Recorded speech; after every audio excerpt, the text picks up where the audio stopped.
Mas doutor Gustavo, simples e como se estivéssemos a explicar a uma criança, o que é a ansiedade? Antes de mais, obrigado pelo convite para estar aqui. Aliás, muitas explicações desse género estão presentes no meu novo livro, 300 mil anos de ansiedade, que precisamente tem como objetivo explicar de forma simples uma coisa que é cientificamente rigorosa. Por isso, Mas ainda podemos bem dizer, é uma doença?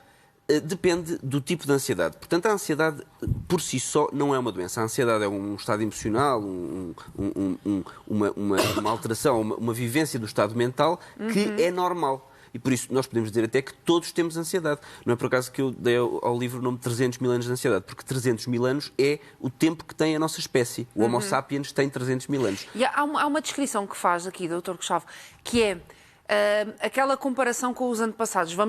Imagine-se a andar na rua, escuro e houve um barulho. E há aquele sentimento, não é? Sim, porque o nosso cérebro evoluiu durante dezenas de milhares de anos para ter mecanismos que nos protegem dos predadores, que nos protegem de uma situação de risco.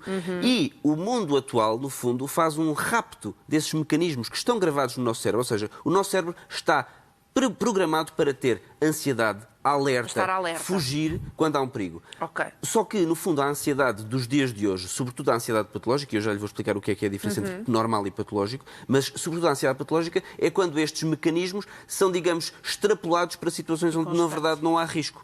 E portanto, nós podemos dizer que há...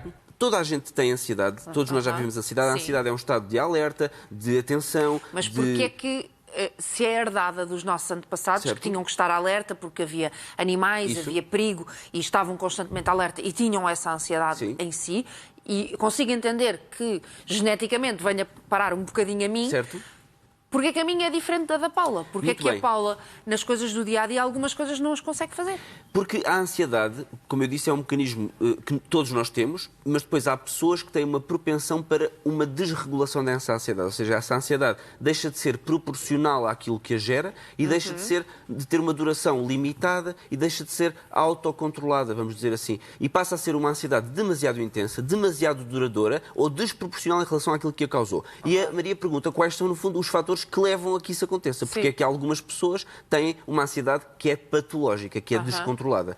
E esses fatores são vários. Os genéticos são uns deles, não há dúvida, e porque a população, vamos lá ver, o genoma humano é muito variado e todos nós temos genes diferentes. Isto quer dizer que pequenas diferenças nos nossos genes, embora nós sejamos todos a mesma espécie, mas temos todos genes diferentes. Por isso eu tenho cabelo castanho e a Paula tem o cabelo de outra cor, eventualmente. Ou os olhos também é castanho. Este exemplo não foi muito bom. Mas vamos supor que tínhamos todos o cabelo diferente, os olhos diferentes, porque isso há variabilidade genética entre nós. Claro. E essa variabilidade genética também é responsável pelos comportamentos. Portanto, o comportamento humano também resulta de variabilidade genética. Isto quer dizer o quê? Há pessoas que têm um conjunto de genes que as torna mais propensas a ter ansiedade patológica e desregulada. E depois, há os fatores ambientais de vida.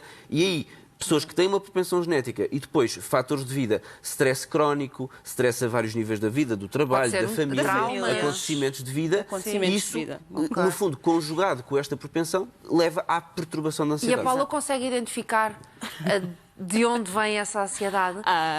É assim, eu acho, se olhar para trás, eu costumo dizer, às vezes a brincar, hoje em dia leva-se a criança com determinados comportamentos ao pedopsiquiatra, ao psicólogo, todas essas... Antigamente, não é? Pronto, não é assim há tantos anos, mas há 40 anos, não é? Que eu tenho 45... A coisa era resolvida de outra forma, não é? Não era resolvida, portanto. Exato. Era agravada até. Porque eu costumo dizer, e com aquilo que eu vim aprendendo ao longo dos anos, com a formação que eu fui fazendo em coaching, em PNL, neste momento estou a trabalhar também experiência somática com uma especialista, porque fui encontrando soluções, também fiz psicoterapia, etc. Mas eu costumo dizer, na altura... Os meus pais fizeram o melhor que podiam com os recursos que tinham. A superproteção, que ao longo... Mas algum deles era ansioso? A minha mãe não era ansiosa, era extremamente nervosa e extremamente protetora. Porque isso depois pode passar Sim, para os filhos. Passou e sempre com a necessidade de me...